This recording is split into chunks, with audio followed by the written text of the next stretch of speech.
I'm glad to have you here. Follow my story until the end and comment the city you're watching from so I can see how far my story has reached. I am 67 years old, and until that night I still believed I had raised a decent daughter. Not perfect, not ungrateful, just decent.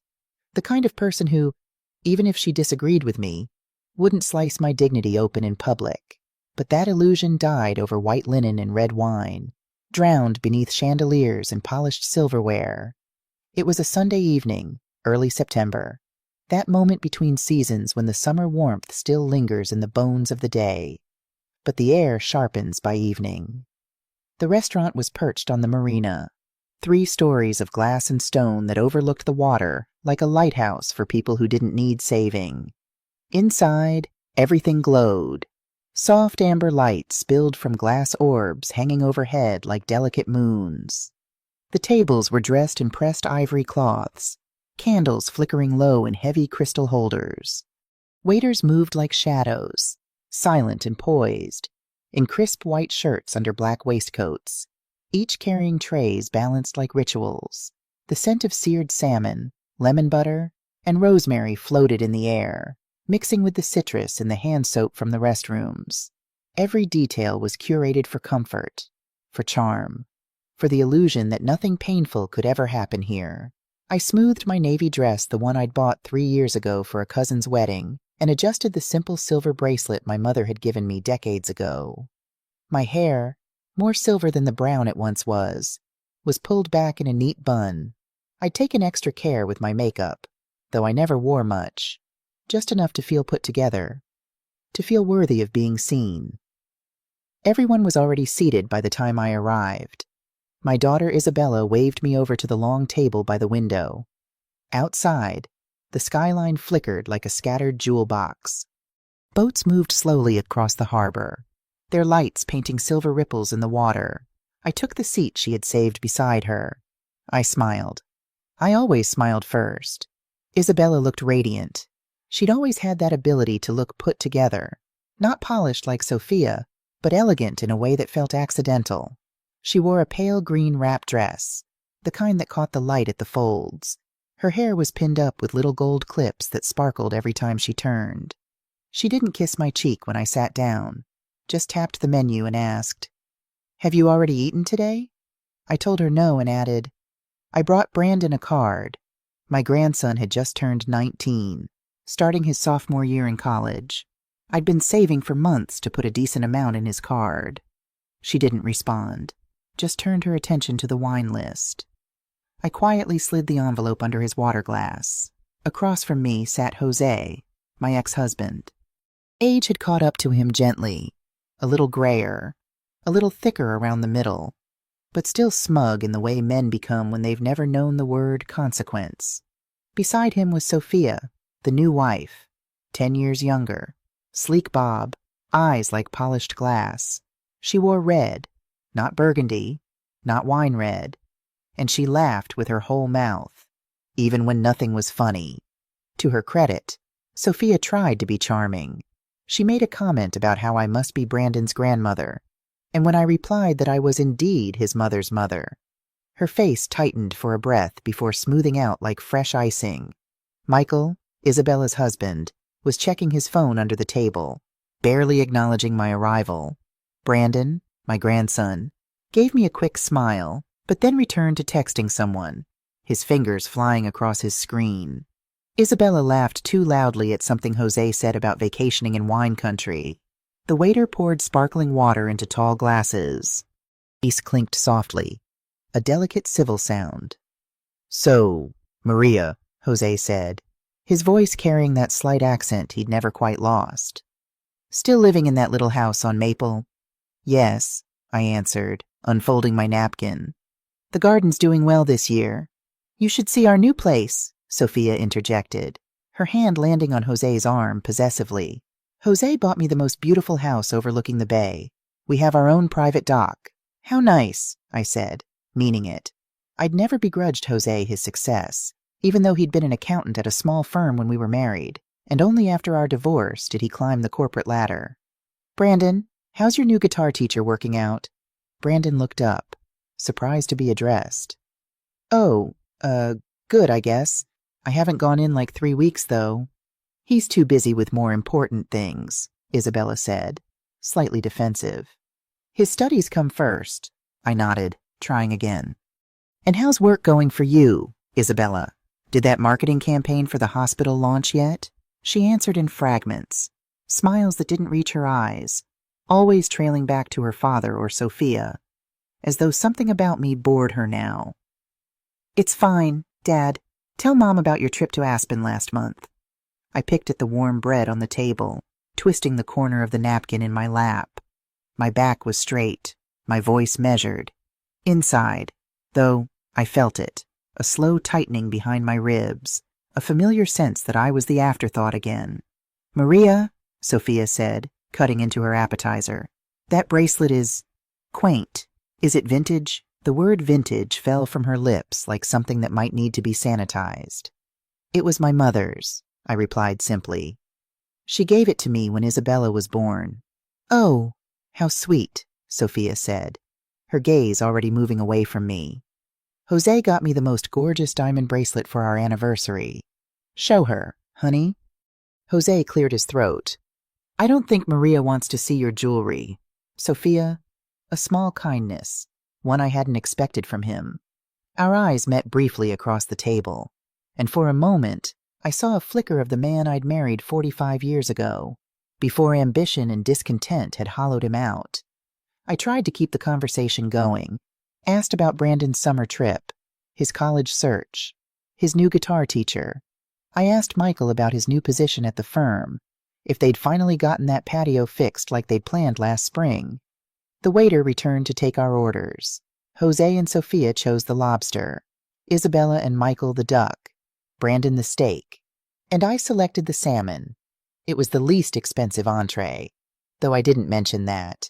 My teacher's pension only stretched so far, and I was already calculating how much to leave for the tip.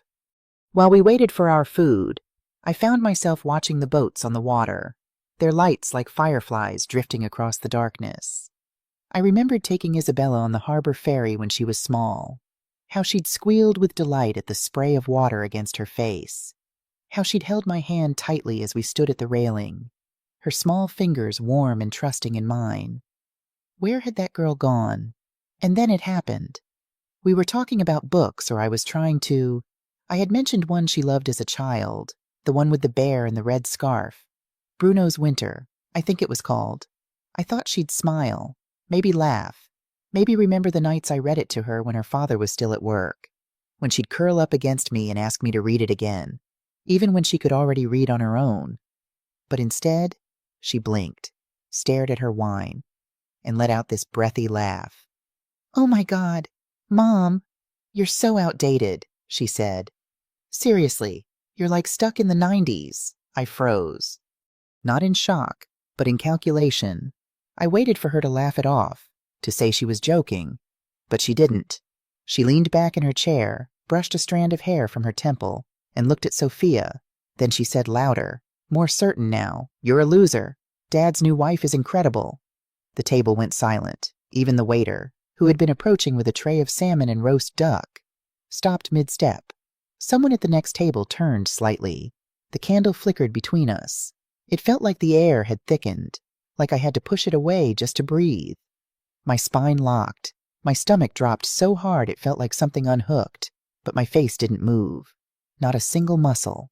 I looked at her, not with anger, not even with sadness, but with a stillness I didn't know I had. Jose cleared his throat but said nothing. Sophia pretended to adjust her napkin.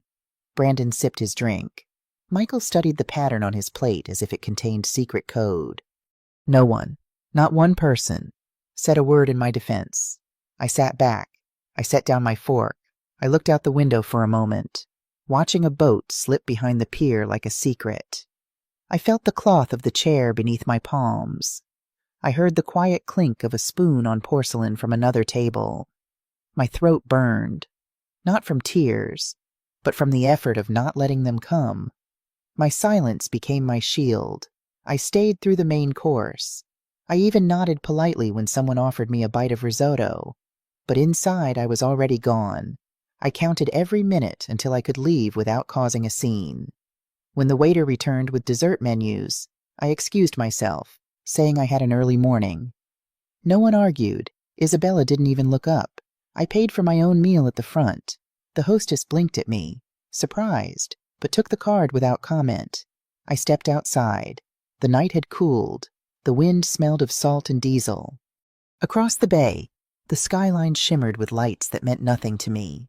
I walked slowly toward the edge of the pier and stood there, arms crossed, watching the water move. What hurt wasn't the insult. It wasn't even the betrayal.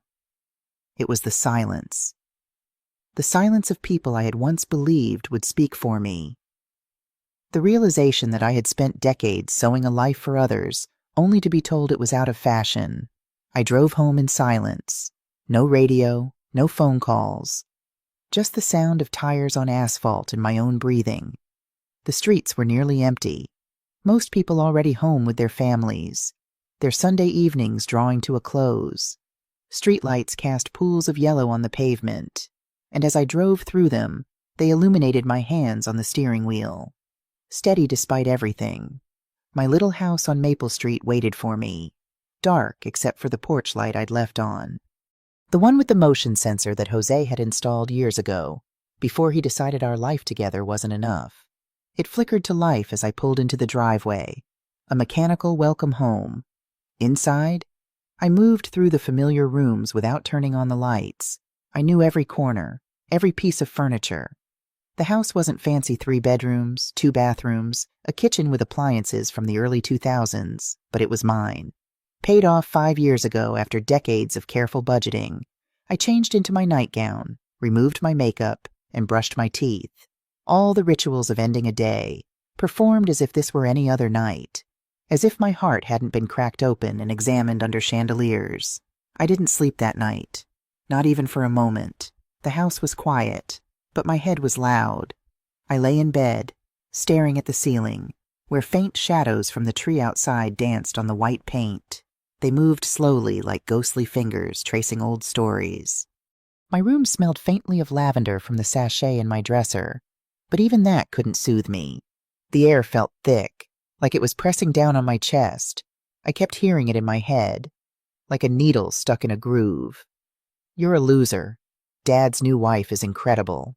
The words cut deeper each time I remembered them, not because they were true, but because they came from her, my daughter, my only child. I turned onto my side, then my back, then my other side. The sheets were tangled, and the pillow was damp where my hand had rested. I sat up, kicked off the covers, and went to the window. Outside, the sky was a heavy blue just before dawn. The street lamp cast a dull glow over the driveway. Everything looked the same, and nothing felt the same. I walked barefoot into the kitchen. The tile was cold against my feet. The clock on the microwave blinked 4:12 a.m. I put on the kettle out of habit, but when it began to whistle, I turned it off. I didn't want tea. I just didn't want to sit in silence. I sat at the table and stared at my hands, the same hands that had held her as a baby, brushed her hair, buttoned her school shirts, tied her shoes, wiped her tears, held her through breakups, packed her lunches even in college when she came home on weekends. I had done everything I knew how to do, and somehow it wasn't enough. Or maybe it was never appreciated to begin with. That night after the dinner, I had said nothing, not to her, not to anyone. But inside, something shifted, something snapped. It wasn't just about what she said. It was what came before it and what came after it. The years, the choices, the silence. Isabella hadn't humiliated me by accident. It was easy for her, natural. That hurt more than anything. I started remembering moments I had buried, thinking they didn't matter. But they did, like when she needed money for college. And I emptied my savings, every cent. She said thanks over the phone like she was reading it off a script. A week later, she posted photos from Cancun. Not a word to me. Or when she lost her job after the divorce and moved back in, she stayed in the guest room, left takeout containers on the coffee table, came and went like a guest. I tried to talk to her. She'd say, "Don't start, Mom," and walk away. I was her mother again only when she needed something. I remembered her first car, a silver sedan. She couldn't afford it, so I co-signed, made the first 5 payments while she got back on her feet. She never offered to pay me back. When I once mentioned it, she snapped. "Why do you always keep score?" I didn't. I just remembered. There's a difference. Even when she had her first apartment, I helped her move. I cleaned the bathroom, bought her towels and groceries. She posted a picture of her independence that night. I wasn't in the photo. I wasn't mentioned. And now, after all that, she had looked me in the eye in front of everyone and said I was a loser. I walked into the living room, turned on a small lamp. The warm light hit the old bookshelf. The family pictures. Most of them included her. Isabella at 5 in her Halloween costume. Isabella at 12 holding a science fair ribbon. Isabella at 17 in her prom dress. Me beside her. And everyone smiling proud. I picked up one of the frames. My hand trembled. Where did she go? The girl in the photos. The one who used to run into my arms. Who used to call me her best friend. When did I become the person she was embarrassed by? The hallway clock struck 5. The soft chime echoed. I sat back down, this time on the couch. The cushion sagged slightly under my weight, worn in from years of use. The room was still. The hum of the fridge in the kitchen was the only sound. She hadn't just insulted me. She had erased me publicly, and no one said a word. Jose just sat there, his face unreadable. Sophia smiled politely like none of it concerned her. Michael stared at his plate. Brandon scrolled on his phone. I was alone at that table, surrounded by people. The truth is, I'd been alone for years. I just hadn't seen it clearly until now. The world outside started to brighten. A soft pink glow crept over the houses across the street. I stood and opened the back door. The cool air brushed against my skin. Birds chirped somewhere in the distance. It should have felt peaceful, but all I felt was tired. Tired of being the one who showed up. Tired of being the one who gave. Tired of being the one who was always too sensitive when I got hurt. I went upstairs and pulled out a photo album from the closet. I flipped through it slowly. My hands moved carefully over the pages as if touching those images could bring something back. There was a picture of us at the zoo. She was on my shoulders, laughing. Her small hands tangled in my hair. Another of her in her cap and gown. Me hugging her so tight her face was half hidden. Another of a Thanksgiving dinner where she sat across from me, holding up a pie she had baked. I had taught her that recipe. She doesn't remember, but I do. Each memory, once warm, now had an edge, a coldness underneath. Not because they weren't real, but because they were real, and now they were buried under everything she had done since. I closed the album. She had rewritten me in her life, turned me from the mother who gave everything into some outdated figure of pity. But I remembered every sacrifice, every late night, every fear I swallowed so she wouldn't have to. And now I was swallowing my pride again. But for the last time. I stood by the window. The sun was fully up now. The street was quiet, but light spilled across the pavement like a fresh start. I wasn't angry. Not yet. I was something worse. I was clear. I finally saw it for what it was. All these years, I thought I was giving her a foundation. She thought it was a stage, and I was never meant to share the spotlight. She had pushed me off at the moment I wasn't useful anymore. But I wasn't gone, and I wasn't finished. I didn't need her apology. I didn't need her validation. I needed my place back in my own life. Not as her background, not as her servant, not as her scapegoat, as myself. And I would get it back, quietly, decisively. 3 mornings passed before I made the decision, not out of impulse, not out of rage, but out of something calmer and far more dangerous clarity. The 3rd morning was the quietest of them all. The neighborhood was still wrapped in a soft mist. the kind that clung gently to tree branches and made the streetlights look like floating halos. I sat at the kitchen table, wrapped in my robe, a ceramic mug warm between my palms. The coffee smelled faintly of hazelnut, my favorite blend. I didn't add sugar. The bitterness suited me. The house around me creaked with age. The floorboards spoke in soft groans, and the fridge let out a tired hum now and then. Outside, the world was slowly waking up. Birds called faintly from the hedges. A dog barked 2 streets over. The scent of dew and damp earth drifted through the open window, mingling with the silence. Isabella's voice echoed again in my mind. That same sentence, like a cut that never stopped stinging. "You're a loser. Dad's new wife is incredible." I closed my eyes, my jaw tensed. She had said it like it was obvious, like it was a fact I should have accepted long ago. But as I sat there, something else occurred to me. Something I hadn't thought about in years. What she didn't know, what she had never bothered to notice, was that every dollar she'd saved, every account she claimed as her own, was rooted in something I had quietly built. Long ago, I had opened those accounts.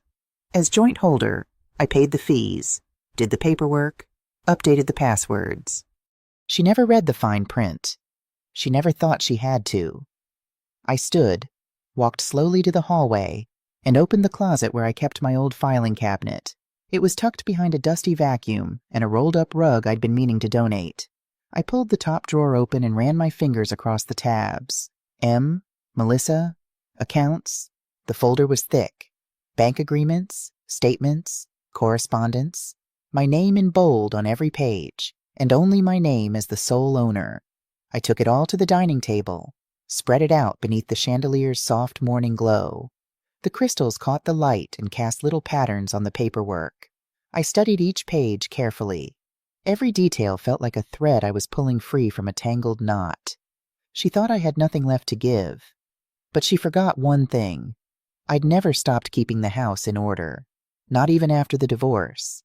Not even after being forgotten. As I gathered the papers back into their folder, I felt a shift inside me. Not satisfaction, not yet, but purpose, clear and cold and certain. I made myself another cup of coffee. This time I added cream. I deserved something smooth and sweet after all these years of bitterness. The phone rang. I knew without looking that it would be Isabella, probably calling to check if I was still upset about the dinner, probably ready with some half-hearted justification. I was just joking. "Mom, you're too sensitive. You always take everything so seriously." I let it ring until it stopped. Then I went upstairs to get dressed. I had an appointment to make. Before I left, I opened the little jewelry box on my dresser and took out my mother's necklace, a simple gold chain with a small sapphire pendant. I fastened it around my neck, the weight of it familiar and comforting. My mother had always told me, "Know your worth, Maria, and don't let anyone make you forget it." I had forgotten for a while, but not anymore. Outside, the day had turned bright and clear. My neighbor Mrs. Thompson was watering her roses, and she waved as I backed out of the driveway. I waved back, smiling. Nobody looking at me would know what I was about to do. That's the thing about women my age, we've learned to carry our revolutions quietly. No banners, no speeches, just decisive action after years of patience. By noon, I had an appointment with the bank. By noon, I had an appointment with the bank. The branch was nestled between a florist and a tailor in an older part of town, where ivy climbed the brick walls and the sidewalks smelled faintly of warm cement and fresh-cut grass. The air was warm and heavy, summer trying to outstay its welcome. Inside, the bank was cool and still, lit by overhead panels that buzzed quietly. The faint scent of paper and cleaning supplies hung in the air. A security guard nodded at me as I entered, and I nodded back, clutching my folder close to my chest like a shield.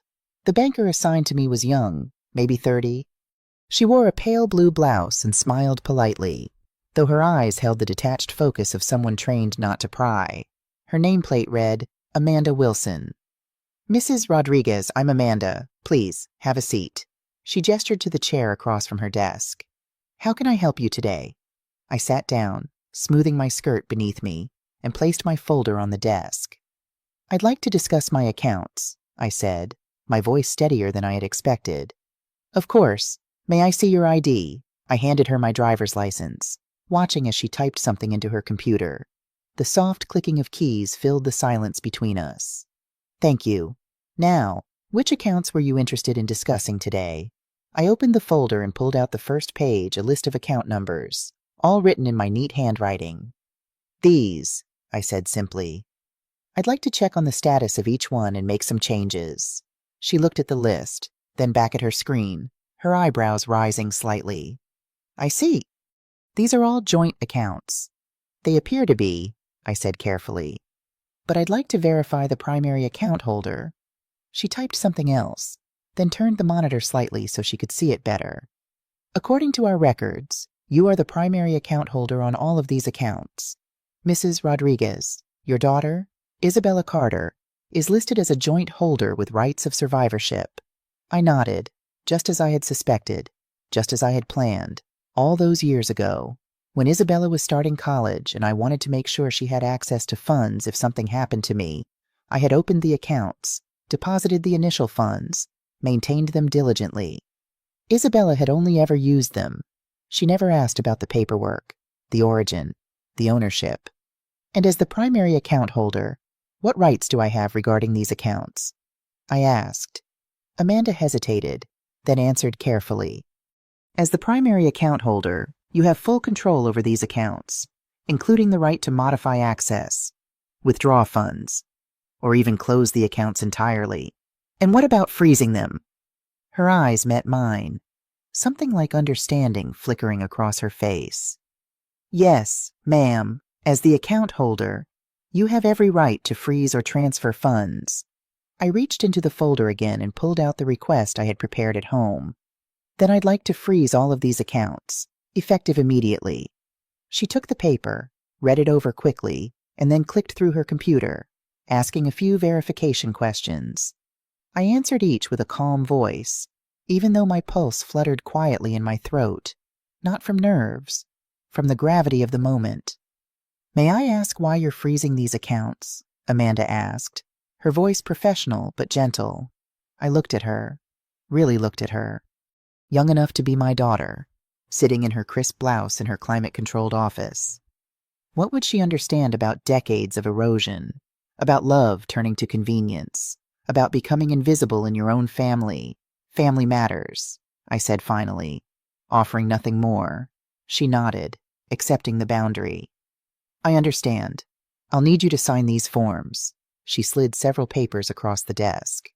"This authorizes the freeze on each account. Once processed, no withdrawals or transfers can be made until you personally remove the freeze." I read through each form carefully, aware that this was not a small thing I was doing. This was not a petty response to a single insult. This was reclaiming what was mine, my dignity, my power, my place in the world that Isabella had tried to redefine without my permission. When she slid the final form across the desk, I held the pen for just a second longer than needed. Then I signed. It was done. "Is there anything else I can help you with today, Mrs. Rodriguez?" Amanda asked, collecting the signed forms. "No," I said, gathering my folder. "That will be all.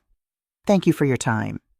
The freeze will be effective within 24 hours. If you need to make any changes, you can come back in person or call our customer service line." She handed me a business card. "I've written my direct extension on the back if you have any questions." I thanked her again and stood. As I turned to leave, she added, "Mrs. Rodriguez, take care." There was something in her tone that made me look back. A moment of connection, woman to woman, as if she knew more than she was saying.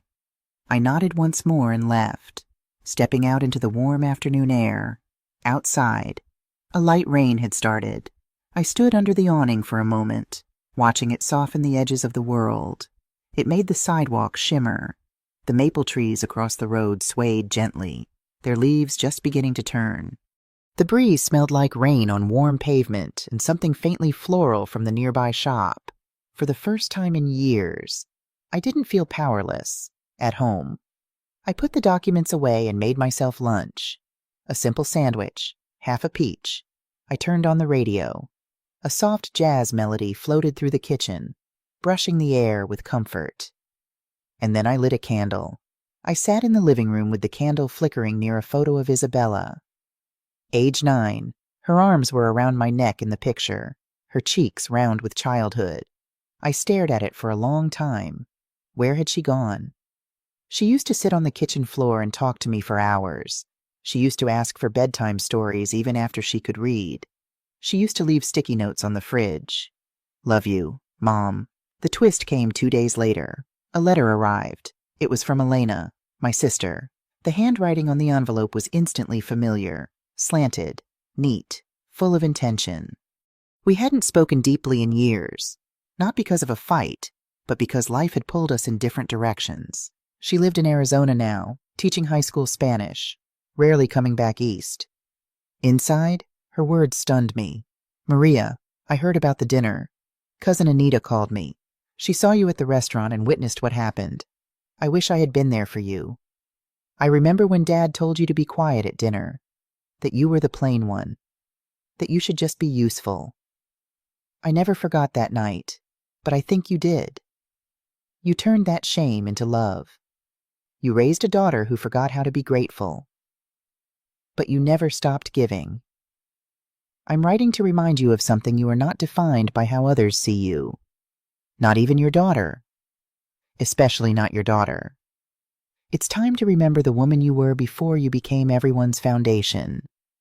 Remember the girl who wanted to paint, to travel, to stand tall. Call me. Please, it's been too long.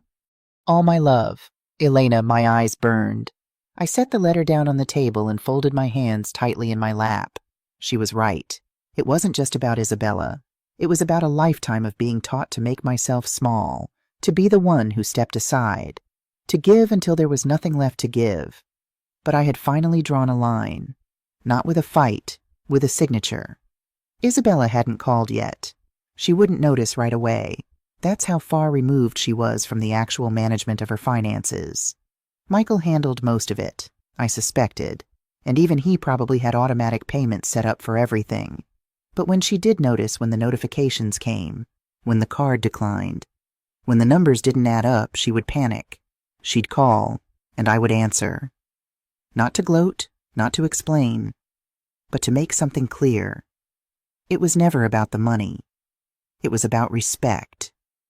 And after decades of giving it away, I had finally chosen to give it to myself. I picked up the phone and dialed Elena's number. It was time to reconnect with the people who saw me clearly. The phone started ringing at 7:16 in the morning. I remember the exact time because I had just sat down at the kitchen table with my first cup of tea. Steam curled slowly from the mug, dancing upward in the golden light that spilled in through the window blinds. Outside, the air was tinted a soft orange, the sky clear but not yet blue. Birds chirped nearby, and somewhere down the street, a sprinkler clicked rhythmically against dry grass. It was Isabella. I didn't answer. She called again 2 minutes later, then again at 7:22 and again at 7:26. The fourth time, I picked up. "Mom!" she shouted before I could even say hello. Her voice was loud, strained, brittle, like glass about to shatter. "My cards aren't working. The bank says they're frozen. What's going on? Did something happen? Did you hear anything?" Her tone wasn't one of confusion. It was panic. Immediate, unfiltered panic, like a person who'd been handed a reality they never imagined possible. I took a calm sip of tea, let the warmth rest on my tongue, then swallowed slowly. "You called me a loser," I said, my voice even, quiet. "Now you know who actually held control." There was silence on the line, not even a breath. I could almost hear her mind stalling, trying to fill in the gaps, trying to pull up every memory, every signature she never paid attention to. "You can't be serious," she finally said. Her voice was lower now, shaky, not angry yet, just stunned. "That money is mine." "Legally," I replied. "It never was." "You have no right." I didn't bother answering that. I simply ended the call. The air in the kitchen felt lighter somehow. I leaned back in the chair and looked out the window. The neighbor's cat was curled up on their porch step, sunbathing lazily. A slight breeze rattled the leaves in the maple tree, and the smell of damp soil wafted in through the screen. That was the beginning of the unraveling. By noon, she had called 6 more times. No voicemails, just missed calls, lined up like dominoes on my screen. She followed up with a series of texts, frantic, then furious, then strangely formal. "What are you doing? You can't do this. I needed that for bills. Rent is due. You don't understand what this is causing. Please." Each one sat on my screen, glowing like little sparks. I didn't answer. By evening, Jose sent a message. "What did you do?" No greeting, no emotion, just a challenge. His name lighting up my phone felt like an echo from a version of myself I no longer recognized. The next morning, I opened my email and saw a message from Sophia. "Maria, I'm sure there's been a misunderstanding. These things can become messy quickly. Isabella is very upset. For everyone's sake, perhaps we can discuss this calmly and restore harmony. Best, Sophia, restore harmony." The phrase sat like a rock in my stomach. Where was harmony when Isabella looked me in the eye and called me worthless in front of a room of people? Where was calm when I was left in silence, surrounded by people who should have spoken up for me? Michael called next. He left a voicemail, then another. "Maria, this is getting serious," he said in the third one. "We have bills, payments. We need access to those funds. She says you froze everything. We don't understand why you would do this." His tone was polite at first, but there was frustration beneath it. Tension, then panic. "We were supposed to fly out next week. All of it is booked. Flights, hotels." Flights, of course. They had planned a trip. Greece, if I remembered right. Isabella had mentioned it offhandedly weeks ago. "Oh, we just needed a break." That break was now canceled. And for the first time, I didn't feel like the one holding the broken pieces. I felt peace because I remembered. I remembered how she laughed at Sophia's jokes that night, smiling too wide, too eager. I remembered how she looked at me like I was a relic, something to be dusted off and hidden. I remembered the way her tone changed when she was around her father, that subtle, sharp edge that came out only when I was in the room. And I remembered every moment after when no one, not one person, came to my defense. So no, I felt no guilt, no need to explain, no desire to comfort. That day I baked a small tray of lemon bars. The scent of citrus and butter filled the house, and I opened the kitchen window to let the breeze in. The sky outside had cleared completely, a pale blue stretching overhead. The wind danced with the curtains, and the radio played an old jazz standard that made the moment feel timeless. Melissa came to the house 2 days later. I saw her car pull up from my spot on the living room couch. She stepped out quickly, clearly flustered. She wore a long beige coat and sunglasses. Though it was cloudy that morning, her heels clicked sharply against the walkway. She stood at the door but didn't knock, just stood there, arms crossed, staring. Her jaw was set, her whole posture tight. For a moment, I wondered if she would break down, if she'd knock or cry or say something, but she turned and left. She reminded me so much of Jose in that moment, that same quiet entitlement, that belief that the world owed her, that any closed door was an insult. I watched her drive off, then returned to my tea. That evening, the sunset was a blend of soft pink and gold glowing across the tops of the trees. I took my tea out to the porch, wrapped in a shawl, and watched the neighborhood settle into twilight. The children down the street rode their bikes one last time before dinner. A neighbor walked his dog past my fence and waved. I waved back. The silence I kept wasn't cold. It was mine. They kept trying to paint me as angry, as emotional, as out of control. But the truth was I was calm, grounded, clear. This wasn't punishment. This wasn't revenge. This was balance. I had spent decades giving more than I received, filling silence with generosity, swallowing pain for the sake of peace, smiling through disrespect and calling it love. Now I was just returning the silence. Isabella sent me a long message on the 4th day. "Mom, I know you're hurt, but this is going too far. Family doesn't punish each other like this. We love each other, even when we make mistakes. Can't we just talk about this?" I stared at the message for a long time, Family. That word so easily thrown around when it suited her. But where was that family when I sat at that restaurant table humiliated? Where was that love when she rolled her eyes at me every time I spoke? Where was that understanding when I gave and gave and gave and was still considered not enough? I didn't reply. Sometimes the only answer left is silence. I had watched her disrespect me for years, and now I had stopped watching, stopped waiting, stopped explaining. Let her feel the quiet.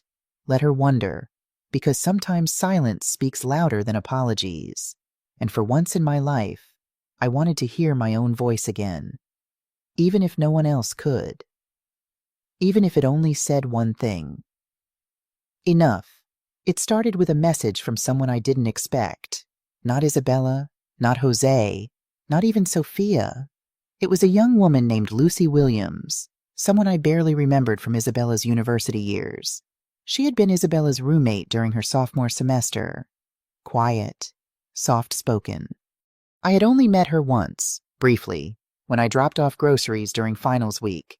Her message was short, typed late at night. Mrs. Rodriguez, I know we haven't spoken in years, but I just wanted to say thank you. I never told you how much it meant when you brought me soup that winter I was sick. You didn't know, but I had no family nearby. I still remember how kind you were. You made me feel like I mattered. Lucy Williams, I read that message 3 times. It was a whisper from the past, a moment I barely remembered that had clearly mattered to someone else more than I ever realized. A small act, unnoticed by my own daughter, had become someone else's memory of warmth. I didn't cry, but I felt something settle in me, like a loose puzzle piece clicking into place. A reminder that just because someone close to you refuses to see you doesn't mean you're invisible. I typed back a simple reply. Thank you for remembering. Lucy, it means more than you know. But the family didn't let up. Isabella started posting online. Subtle at first. Vague quotes about loyalty and being betrayed by those who should protect you. Photos of her looking away from the camera. Eyes shaded. Captions like, "Sometimes we grow beyond those who raised us." I didn't comment. I didn't respond. A few mutual friends reached out. One asked if I was okay. Another gently mentioned how things seem tense right now, and maybe it would help if I just apologized, even if you didn't mean it. That last message made something cold slide down my spine, because that's how it had always been. Me apologizing, even when I was the one holding the pieces together, even when I was the one cleaning up their messes, even when I was the one quietly bleeding so no one else had to get their hands dirty. Not anymore. Then the doorbell started ringing. Isabella came once more, stood on the porch for 10 minutes, and knocked loudly. I didn't move from the couch. I didn't peek through the curtains. She texted me from the steps. I know you're home. This is cruel. This is manipulation. I didn't reply. 2 days later, Jose showed up. His car, still the same old BMW, pulled into the driveway like he had a right to be there. He didn't get out, just sat behind the wheel for several minutes. Then he reversed and left. It didn't matter. They were circling because they felt the shift. Because for the first time in their lives, I wasn't holding the door open. I was holding it shut. Not out of bitterness, not out of revenge, but because I had finally realized that silence wasn't weakness. It was space. And I had filled that space with myself. I returned to my routines. I bought fresh flowers every Sunday, just for me. I cooked proper meals, not just toast or leftovers. I listened to the kind of music I used to love when I was younger, before motherhood consumed every second of the day. I even started painting again, something I hadn't done since Isabella was in high school. The house smelled like citrus and linen. The light shifted with the seasons. I opened the windows more often. My world became smaller, but richer. The letters from the bank came weekly now. Confirmations, updates, quiet reminders of what I had taken back into my own hands. Isabella sent a birthday card. It came late. The handwriting was rushed. The message short. Hope you're well. I placed it in a drawer, not out of malice. I just didn't want it on the mantel. She hadn't called since. Sometimes I wondered if she was hoping I would reach out, that I would cave, that I would ask to meet or send money or say the words she needed to feel righteous again. But I didn't. I had said all I needed to without speaking at all. The silence wasn't empty. It was full of every boundary I never set, full of the worth I had finally started assigning to myself. One afternoon, I passed by a neighbor's yard sale. On a folding table sat a collection of old photo frames. One of them had a quote in cursive, slightly faded, "You don't have to be loud to be heard." I bought it.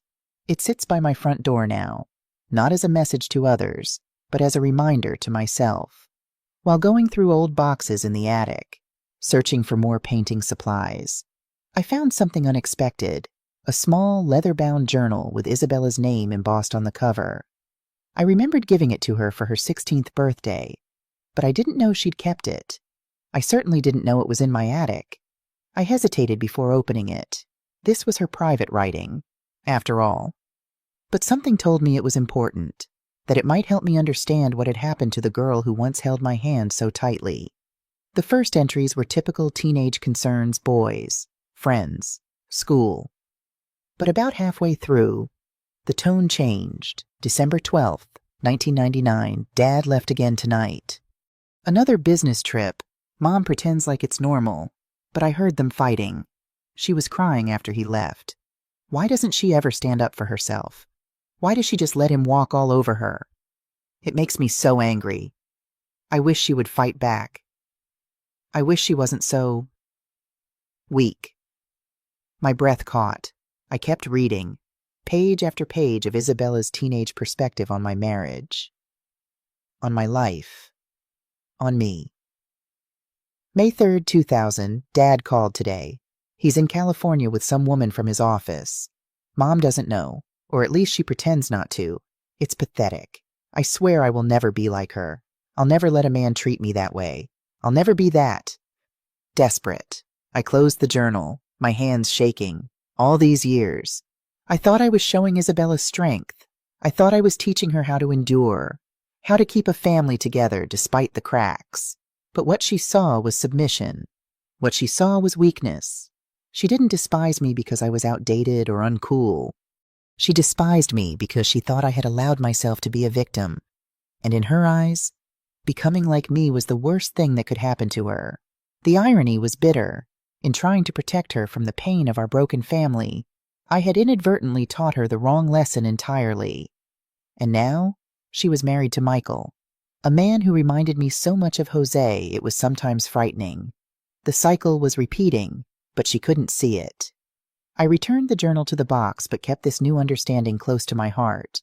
It didn't excuse what Isabella had done, but it explained so much about who she had become. That night, I called Elena again. When I told her about the journal, she was quiet for a long time. "You did what you thought was right, Maria," she finally said. "You tried to shield her from the ugly truth, but children see more than we think. They absorb the unsaid things." "I never wanted her to think I was weak," I whispered. "You weren't weak.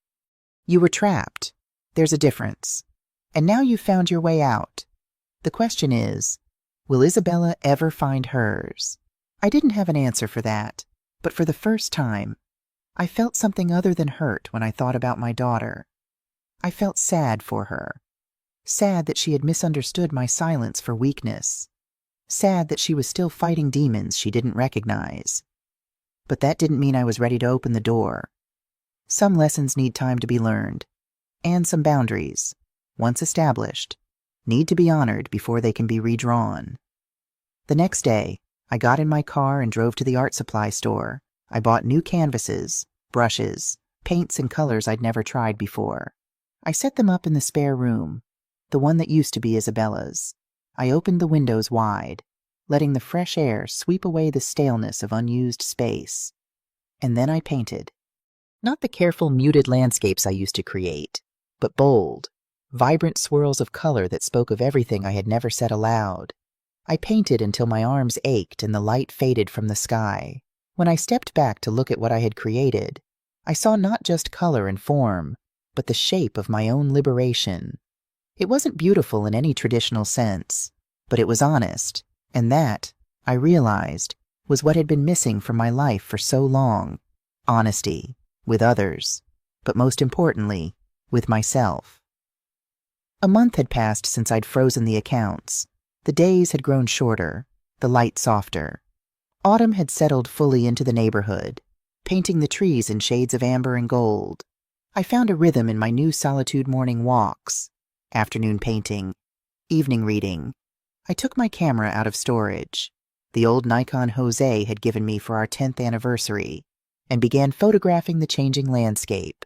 For the first time in years, I was living for myself. I bought the groceries I wanted, cooked the meals that pleased me, slept in when I felt like it, and stayed up late watching foreign films with subtitles that Jose had always complained about. The silence of the house no longer felt empty. It felt like possibility. I had spoken with Elena twice a week since her letter, rebuilding the bridge between us. She was planning to visit for Thanksgiving, the first holiday we would spend together in over a decade. "Are you going to invite Isabella?" she asked during our last call. "I don't know," I admitted. "She hasn't reached out, not really. Just demands and accusations." "What would it take," Elena asked, "for you to be ready to talk to her?" I considered the question carefully. "An acknowledgement," I said finally. "Not just of what she said at dinner, but of all of it. The years of taking without giving, the disrespect, the erasure. I need her to see me. Elena, really see me. And if she doesn't, then I keep walking my own path." I said simply, "I'm done waiting in the wings of someone else's life." The doorbell rang on a Tuesday afternoon. I was in the kitchen, hands deep in bread dough, the counter dusted with flour. I wiped my hands on my apron and peered through the window. 2 cars were parked in my driveway, Isabella's silver Audi and Jose's BMW. My heart stumbled for a moment, then righted itself. I hadn't expected them to arrive together. It felt like an ambush, and perhaps it was. But I was no longer the woman who could be cornered easily. I washed my hands, removed the apron, and smoothed my hair. I didn't rush. The doorbell rang again, more insistent this time. Let them wait. I had waited for decades. When I finally opened the door, they stood like awkward bookends on my porch. Isabella to the left, Jose to the right, a careful distance between them. My daughter looked thinner, her face taut with stress. Her clothing was still impeccable, a camel coat over dark jeans, but her eyes had the hollow look of someone who wasn't sleeping well. Jose seemed older somehow, the lines around his mouth deeper than I remembered. "Mom," Isabella started, her voice pitched somewhere between demand and plea. "We need to talk." I looked between them, then stepped back, holding the door open. "Come in." They followed me into the living room. Isabella paused briefly, her eyes catching on the new paintings I'd hung on the walls, colorful abstracts that replaced the bland landscapes that had been there for years. "You're painting again?" she said, surprise evident in her voice. "Yes." She seemed about to say something else, but stopped herself. Jose stood awkwardly near the fireplace, hands in his pockets, like a visitor in a museum unsure of where to look. "Sit," I said, gesturing to the couch. I took the armchair opposite, folding my hands in my lap. I had nothing to hide, nothing to prove. I simply waited. Isabella sat perched on the edge of the couch, her back straight, her purse clutched in her lap like a shield. Jose sat beside her, keeping that same careful distance. "Mom, this has gone on long enough," Isabella began. "You've made your point. Whatever I said that upset you, I'm sorry. But you need to unfreeze those accounts. Michael and I have payments due. We had to cancel our trip to Greece. Brandon's tuition payment is coming up." I looked at her, really looked at her. My beautiful daughter, who had my chin in Jose's eyes, who once climbed trees in a yellow dress and came home covered in mud and laughter. Now she sat in my living room, still not understanding what this was about. "What did you say that upset me?" I asked quietly. "Do you remember?" She blinked, thrown by the question. At dinner. I might have said something rude. I was stressed about work and... "You called your mother a loser," Jose interrupted, his voice low. "You said Sophia was incredible compared to her. Isabella's face flushed. I didn't mean it like that. You meant it exactly like that, I said, my voice steady. But this isn't just about that night, Isabella. It's about years of disrespect, years of taking without giving, years of making me feel like I only mattered when I could be useful to you. That's not fair, she protested. I appreciate everything you've done for me. When? I asked simply. When have you shown that appreciation? When have you called just to check on me, not to ask for something? When have you defended me when others dismissed me? When have you treated me like a person with value beyond what I can provide? The room fell silent. Even the clock on the mantel seemed to hold its breath. Outside, a car drove past, the sound distant and unconnected to the tension in the room. I found your old journal, I said after a moment. The one from high school. Isabella went very still, her knuckles white where she gripped her purse. You wrote that I was weak, that I let your father walk all over me, that you would never be like me. Jose shifted uncomfortably, his gaze fixed on the floor. You were a teenager, I continued. You didn't understand what was happening. You didn't see the choices I was making to keep our family intact, to give you stability, to protect you from the truth. What truth? Isabella asked, her voice barely audible. I looked at Jose, who finally raised his eyes to meet mine. There was something like regret there, mixed with fear. Tell her, I said. Tell her where you really were on those business trips. Tell her about the women, the money you spent, the lies you told. Tell her why I stayed silent all those years. Jose's face drained of color. Maria? No, I said firmly. No more secrets. No more protecting people who don't deserve it. Tell her, or I will. He took a deep breath, his shoulders sagging under the weight of decades of deception. I was unfaithful, he said finally, the words falling into the room like stones. Many times, over many years. Your mother knew, at least some of it. She stayed because of you, because she wanted you to have a father, a family. Because in our culture, in our generation, that's what women did. They endured. Isabella's eyes widened, darting between us. But you always said I lied, Jose admitted. And your mother covered for me. She never told you about the money I gambled away, about the nights I didn't come home, about the pain I caused. She never wanted you to think less of me, to lose respect for your father. She carried that burden alone. And I let her. Tears welled in Isabella's eyes, spilling silently down her cheeks. Why didn't you tell me? Because you idolized him, I said simply. Because I thought it would hurt you more to know. Because I believed that giving you a whole father, even a flawed, absent one, was better than revealing the truth. I was wrong. You weren't weak, Isabella whispered, realization dawning on her face. You were protecting me. I was doing what I thought was right, I said. But in shielding you, I taught you the wrong lesson. You saw submission where there was sacrifice. You saw weakness where there was love. And now you're repeating the pattern without even knowing it. What do you mean? Her voice trembled. Michael, I said gently, he's not Jose, but there are echoes. The way he checks out when things get difficult. The way you try too hard to please him, to be perfect.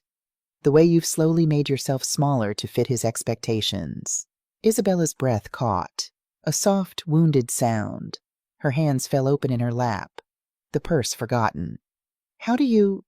Because I lived it, I said. And because I see you, Isabella, I've always seen you, even when you stopped seeing me. The silence that followed wasn't empty or cold. It was full of truth, long buried but finally unearthed. The three of us sat in its presence, letting it settle around us like dust after an explosion. Finally, Jose spoke.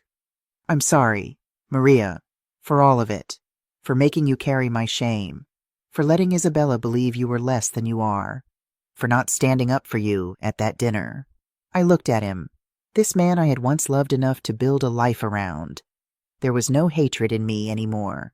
just a quiet certainty that we had both been shaped by forces larger than ourselves: culture, expectation, the narrow definitions of what men and women should be. "I didn't freeze those accounts to punish you, Isabella," I said, turning back to my daughter. "I did it because it was the only language you seemed to understand, the only way to make you see me as something other than a convenience." She wiped her eyes, makeup smearing across her cheekbone. For once, she didn't try to fix it. "I don't know what to say." "You don't have to say anything right now," I told her. "Just think. Really think about the woman you're becoming and whether that's who you want to be.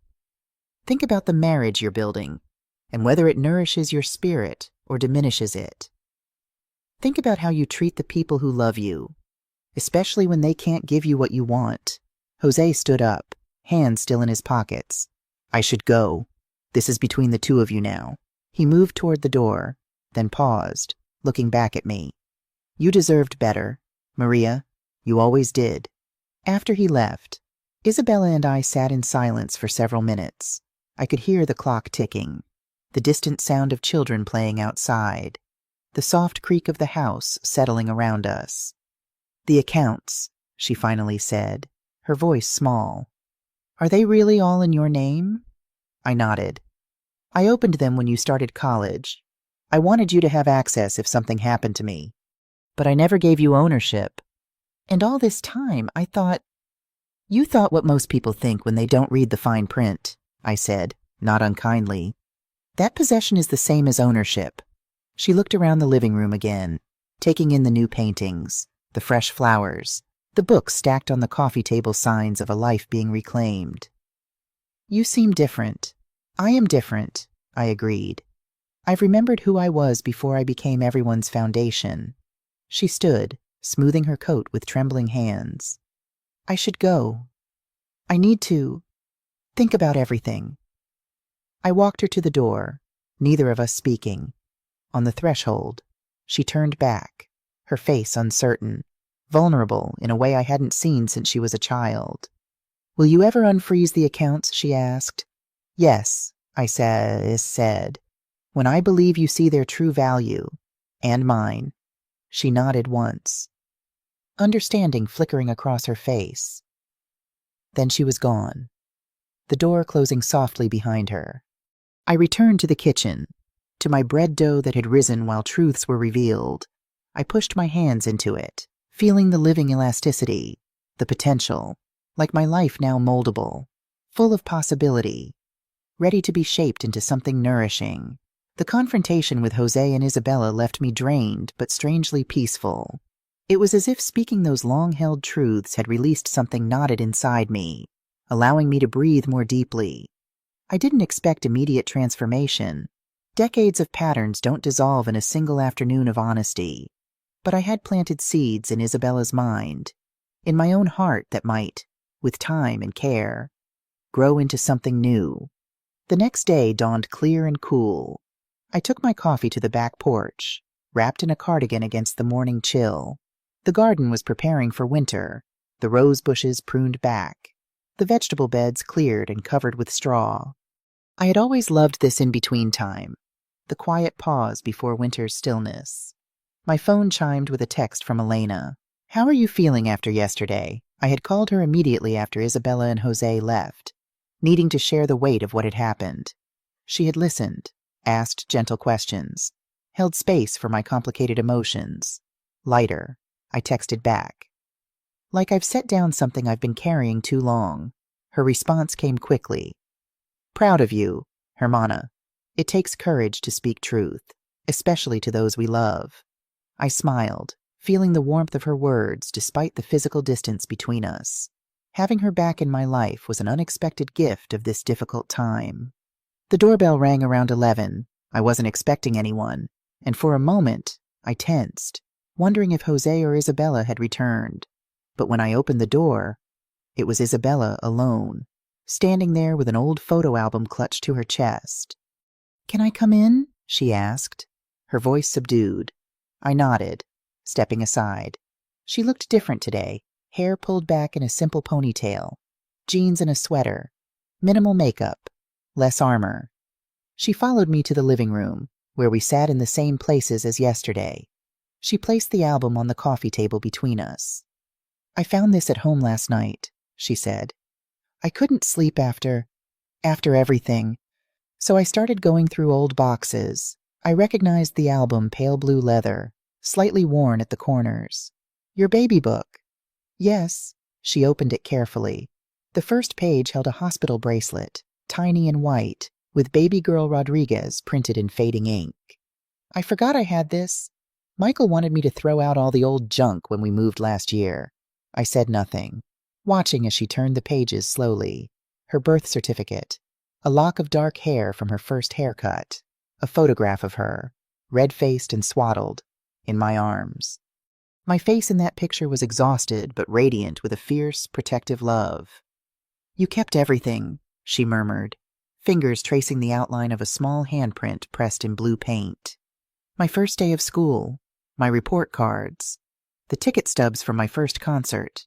Yes, she continued through the album, past her childhood and into teenage years.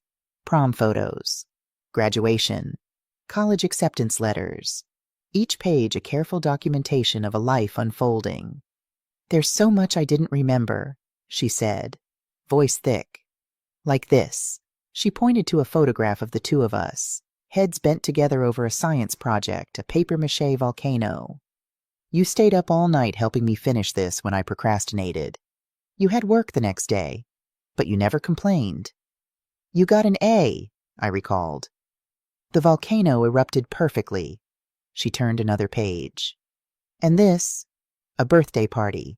Isabella at 10, surrounded by friends, a cake shaped like a guitar in front of her. You made that cake from scratch. I told all my friends my mom was the best baker in the world. You wanted to be a rock star that year." I smiled at the memory. "You played air guitar in the living room for hours." She closed the album, hands resting on its cover. I was looking at these pictures, and I kept thinking, where did that girl go? The one who thought her mom hung the moon? When did I start seeing you as less? It was the question I'd been asking myself for years. Hearing it from her lips made my chest tighten. "I think," I said carefully, "it happened gradually, when you saw how your father treated me, when you began to value what he valued: success, appearance, status. When you married Michael, who reinforced those same values. And maybe when I let you believe that my worth was tied to what I could give you, not who I was." She was quiet for a long moment. "After you left the restaurant that night," Sophia laughed. She said, "Well, that was awkward." And I laughed too. I actually laughed. Her face crumpled with shame at the memory. "Dad didn't say anything. Brandon asked if you were okay, and I told him you were just being dramatic, that you'd get over it." The admission hurt, but not as much as I expected, perhaps because I already knew, deep down, how easily they had dismissed me. "When you froze the accounts," Isabella continued, "I was furious. I called Michael, screaming about how you had no right. He called his lawyer. We were going to sue you." She looked up, meeting my eyes directly. "The lawyer told us we had no case, that the accounts were legally yours, that you had every right to do what you did. And that made you angry," I guessed. "At first, yes." She twisted her wedding ring, a nervous habit she'd had since the day Michael placed it on her finger. "But then I was just confused. If you had all this control, why didn't you ever use it before? Why did you let me treat you that way?" It was a profound question, one that cut to the heart of everything, because I thought loving you meant putting you first, always. Because I was raised to believe that a mother's value was in her sacrifice. Because I didn't know how to love you and myself at the same time. Tears slipped down her cheeks. "I've been horrible to you." "Yes," I sassy said, not to punish her, but because the truth mattered now more than comfort. "You have been, but you're here now, looking at these memories, asking these questions. That's a beginning." She wiped her eyes with the back of her hand, a childlike gesture that reminded me of the little girl who once skinned her knees and came running to me for bandages and kisses. "What happens now? That depends on you," I said, I've made my choice. I'm not going back to being invisible, to being valued only for what I can give. I'm not going to pretend that disrespect is love. And the accounts will remain frozen until I see real change. Not words, Isabella, actions. She nodded slowly, accepting this boundary even though I could see it made her uncomfortable. Michael is angry. He doesn't understand any of this. He says I should cut ties with you if you won't be reasonable. The statement hung in the air between us, its implications clear. She was being asked to choose. What do you want, Isabella? I asked. Not what Michael wants, not what your father wants, not what I want. What do you want? She looked surprised by the question, as if no one had asked her that in a very long time. Perhaps no one had. I don't know, she admitted after a long pause. I've spent so long trying to be what everyone else wanted. Perfect wife. Perfect daughter, at least to Dad. Perfect mother to Brandon. She looked down at her hands. I'm not sure I know who I am without all that. I felt a rush of recognition so powerful it almost took my breath away. My daughter, for all her outward confidence, was lost in the same maze of expectations that had trapped me for decades. Then maybe that's where you start, I suggested gently. Finding out who Isabella is, beneath all those roles. She gathered the album, holding it against her chest again. Can I borrow this for a while? I want to look at it more. Remember? Of course. At the door, she hesitated. Mom, thank you for not giving up on me, even when I gave up on you. It wasn't an apology, not yet, but it was acknowledgement, and for now, that was enough. After she left, I sat on the porch swing, pushing gently with my foot, letting the rhythmic movement soothe me. A neighbor walked by with a golden retriever, waving as they passed. The October sun bathed everything in a warm, honeyed light. I thought about the album Isabella had taken, about the careful record I had kept of her life. How strange that these physical memories had been what finally cracked open the door between us. Not the grand gestures or the dramatic confrontations, but the quiet evidence of a love that had documented every milestone, preserved every precious moment. Perhaps that was the truest form of love, not the sacrifice or the silence, but the witnessing, the seeing and being seen, completely and honestly, across time and change and disappointment. I didn't know if Isabella and I would ever fully heal the rift between us. Some wounds leave permanent scars, reminders of where we've been hurt and how we've healed. But for the first time in months, I felt a cautious hope unfurling inside me, not for a perfect reconciliation, but for something new and honest to grow from the broken ground of our past. 6 months later, spring had returned to Maple Street. My garden was alive with new growth tulips pushing through the soil, the cherry tree heavy with pink blossoms, the vegetable beds freshly turned and ready for planting. My life had bloomed in unexpected ways as well. I joined an art class at the community center, where my bold emotional paintings had attracted attention. The instructor, a retired art professor named Claire, had encouraged me to display my work in the center's spring exhibition. To my surprise, I'd sold 3 pieces. Elena had visited for 2 weeks in April, filling the house with Spanish music and the scent of our mother's recipes. We'd stayed up late talking, reclaiming the closeness of our childhood, making plans for her to move back east when she retired next year. I'd even started dating, cautiously. Nothing serious, coffee with a widower from my painting class, dinner with a retired English teacher Elena had introduced me to. Small steps into a social world I'd forgotten existed. The changes in Isabella had been more gradual, more tentative. After our conversation with the photo album, she'd kept her distance for several weeks. Then, just before Christmas, she'd called and asked if she could come over. Alone, she arrived with a small, wrapped gift in an envelope. The gift was a watercolor set, professional grade. I remembered you used to paint, she'd said. Before, everything. The envelope contained a letter, 3 handwritten pages of memories, apologies, and promises. Not empty ones about being a better daughter, but specific commitments, weekly phone calls, monthly dinners, respect for my boundaries, honesty about her own struggles with Michael.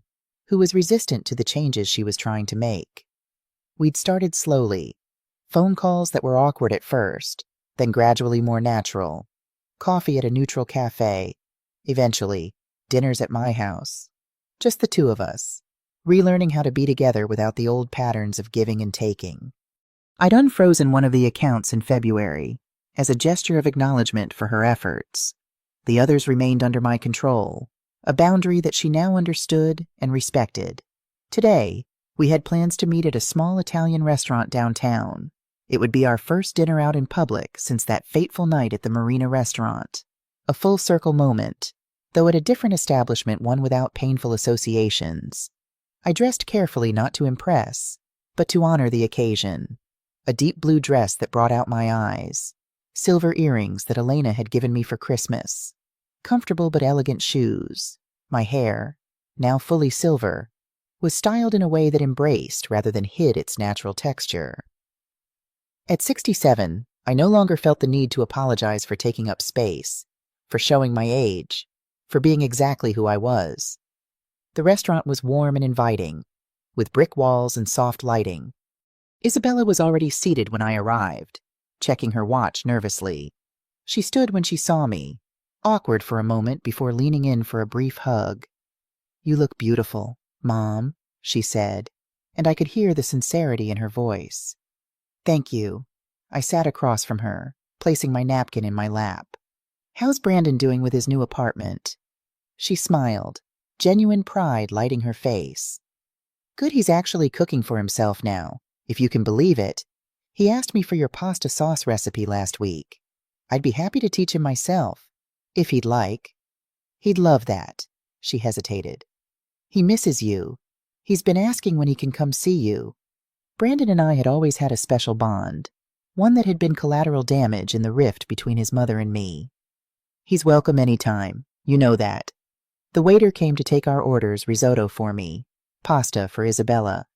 When he left, she took a deep breath, as if preparing herself for something difficult. "I have news," she said, fingers nervously tracing the stem of her water glass. "Michael and I are separating." I kept my expression neutral, though inside I felt a complex mix of emotions, concern for her pain, relief that she was freeing herself from a relationship that diminished her, worry about what would come next. "It's been coming for a while," she continued, "even before everything with us. But these past months, as I've been working on myself, on being more authentic, the problems became impossible to ignore." "How are you feeling about it?" I asked, careful not to express judgment or premature approval. "Scared," she admitted. "Sad, relieved, all of it at once. We're doing counseling, trying to figure out if there's anything to save. But I don't think there is." She looked up, meeting my eyes directly. "I don't want to spend the rest of my life being someone I'm not, just to keep a marriage that makes me smaller." The words were so familiar, so close to what I had felt all those decades ago with Jose, that my throat tightened. But unlike me, Isabella was finding the courage to walk away before a lifetime had passed. "Whatever happens," I said, reaching across the table to cover her hand with mine, "you won't face it alone, not unless you want to." She turned her palm up, squeezing my hand. "Thank you. That means everything." Our food arrived, steam rising from the plates, the aroma of garlic and herbs filling the air between us. We ate in comfortable silence for a few minutes. "I saw Dad last week," Isabella said eventually. "He's different lately, more reflective. He actually apologized for how he treated you, and for encouraging me to see you as less than you are." I nodded, unsurprised. Jose had sent me a letter around New Year's, a formal, somewhat stiff apology, but sincere in its way. People can change if they choose to. "Even at our age?" she asked, a hint of her old humor surfacing. "Especially at our age," I replied, "when we finally realize that time isn't endless, and that how we live matters more than what we accumulate." After dinner, we walked together along the waterfront, not the same marina where everything had fractured, but a smaller, quieter stretch of harbor. Boats bobbed gently in their slips, their lights reflecting in the dark water. The spring air was cool, but not cold, carrying the scent of salt and possibility. "I've been thinking about going back to school," Isabella said as we walked. "I always wanted to study art history, before I got caught up in marketing because Dad said it was more practical." "It's never too late," I told her. "Look at me selling paintings at 67, she smiled, tucking her arm through mine in a gesture that felt both new and familiar. "You're my inspiration. You know, watching you reclaim yourself these past months. It's given me courage." We stopped at a bench overlooking the water and sat, content to simply be together in the gathering twilight. Stars were beginning to appear overhead, faint at first, then more distinct as darkness deepened. "Do you remember," Isabella asked softly, "when you used to take me to the planetarium? You knew all the constellations, all the stories behind them." "I remember," I said, surprised that she did. Those trips had been before the divorce, before everything changed. "You loved Orion the best. The hunter," she nodded. "I can still find him in the sky." She paused, looking up at the emerging stars. "I wish I had appreciated those moments more, all the small things you did that I took for granted." "We can't go back," I said gently, "but we can go forward differently." She nodded, understanding what I meant. This wasn't about erasing the past or pretending the hurt hadn't happened. It was about building something new on the foundation of truth we'd finally established. "Will you have dinner with Brandon and me next Sunday?" she asked. "Nothing fancy, just at my house. He's been asking, and I thought it would be nice. The three of us." "I'd like that," I said, meaning it. Later, driving home, I felt a sense of peace settling over me like a comfortable blanket. Not the false peace of silence and sacrifice, but something truer and more durable. The peace that comes from standing in your own truth, from being seen and acknowledged, from loving without losing yourself. My house welcomed me home, warm and familiar. I moved through the rooms, turning on lamps, feeling the presence of my own life in every corner. The paintings on the walls, the books on the shelves, the flowers in vases, all reflections of a woman who had finally remembered her own name. In the kitchen, I made a cup of tea and carried it to the back porch. The night was clear, the stars bright above the silhouettes of trees. I sat in the swing, gently rocking, listening to the night sounds: crickets, a distant dog barking, the soft rustle of leaves in the breeze. I thought about the journey of the past year, from that painful dinner to this quiet, content moment, about how sometimes the most loving thing you can do for yourself and for others is to draw a line, to say no more, to demand the respect you deserve. Isabella and I were finding our way to a new relationship, one based on mutual respect rather than obligation and expectation. It wasn't perfect. There were still moments of tension, old patterns that tried to reassert themselves, but we were both committed to this new path, this honest way of being together. As for me, I was no longer anyone's doormat, no longer invisible, no longer defined solely by what I could give. I was Maria Rodriguez, artist, mother, sister, friend, a woman who had learned, at 67, that it's never too late to reclaim your dignity, to remember your worth, to stand tall in your own life. The silent dignity I had found wasn't in suffering quietly or in dramatic confrontation. It was in the quiet certainty of knowing my own value, in the peaceful assertion of healthy boundaries, in the gentle but firm refusal to be less than I was. I sipped my tea, watching the stars, content in the knowledge that tomorrow would bring its own challenges and joys. And whatever came, I would face it as myself, whole, strong, and finally free. What would you do if you were in my place? Have you ever been through something similar? Comment below and let me know the city you're watching from. I also have 2 other stories that are channel favorites if you're interested in hearing more.